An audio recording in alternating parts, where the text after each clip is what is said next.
Yeah, we want to go to Paul Cudella, who's joining us on the phone. That's what our producer's trying to tell us, because he was actually supposed to be on that plane, but he couldn't make it due to a work trip. And Paul, if you can hear us right now, what you must be thinking right now. Yeah, shocked, devastated. I've been a plane sponsor of that aircraft specifically for 25 years. I've flown on it so many times, so many miles. And my family lives in Waterbury, and we were going to, as a plane sponsor, you get to fly from point to point for free and bring a guest along with you. And we were going to be part of the next portion of the tour. And my company had some issues here in Arizona, so I couldn't make the flight to get to Hartford today. And so from my perspective, it's sad, and along with everyone else, all my friends that have flown on that aircraft, all the great memories. Paul, I want to ask you, how does a tour on this plane work? How long is it? Where are you seated? And what do you get to do when you're on board? Wings of Freedom tour starts in Florida in late winter, early spring. And the aircrafts are there over the winter for maintenance, and then they hop point to point across the south, and then eventually during the summer through the north and the northeast until it's done in later this month. What's interesting is some years ago there were no seatbelts required whatsoever. You could wander through the plane during landing and takeoff, and then finally FAA said you have to do something. So you'll see the picture of the aircraft that's there, the downed aircraft. You'll see the tail, the vertical stabilizer. That's right where you would be seated, right forward of that. So you'd enter the plane there. You sit on the floor facing the opposite side of the aircraft. There's no cushions, there's no nothing. It's real hardcore vintage World War II stuff, and the most basic canvas seatbelt you have around you. And once the plane lifts off, you're free to wander around any part of the aircraft that you want. There's seating for...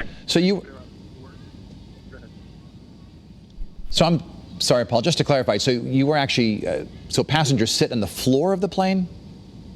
Right, in the tail. In the tail, he said.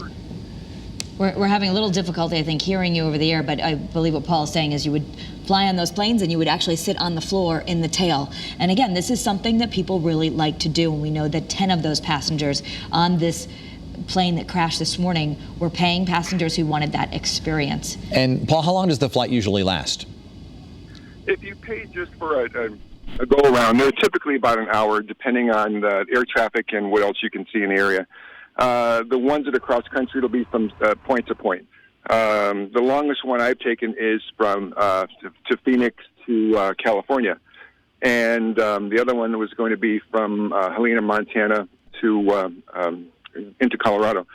But the point is that there's no, don't think of it in terms of current aircraft. This is a vintage aircraft. Yeah. And that was the excitement, that these are the real things that were used in the war. And to be part of that experience, to fly in those aircraft, was just incredible. And they're extremely airworthy. The fact that someone pointed out earlier that one engine went off on takeoff, I mean, that's not the best thing, but with that light a load on the aircraft, it can certainly turn around and make it back in for three. And the way the foundation works is they rotate pilots to the left seat pilot. The right seat pilot is a little different. The right seat pilot, if you're qualified, they will allow you to fly from point to point, typically not landing and takeoff. There'll be one maintenance engineer who's responsible for stuff in the air. There's a docent, and then the passengers. There's more seating forward of the area that I just described to you, but most of the people are there in the back. Paul, I know you were supposed to be on this flight. Do you know anyone else? Were there other families? Do you know if children were going to be on that flight? It could be. You know, a lot of people, what they'll do, the last one I was on, there was two children aboard, and grandparents wanted the current generation have some idea of what was going on in these type of aircraft. So very easily there could have been. The people, the pilot and the co-pilot, the pictures that I've seen where it hit the building, I fear for the worst. There were fatalities. That's where it was going to be. The people that would have survived would have been there in the back of the tail section that I mentioned. But again, the restraints aren't all that 21st century. And, you know, at some level, that was the allure of doing this. And now, unfortunately, the 909 is gone. There's no hope of. Well, Paul, we thank you very much for your insight on this. We appreciate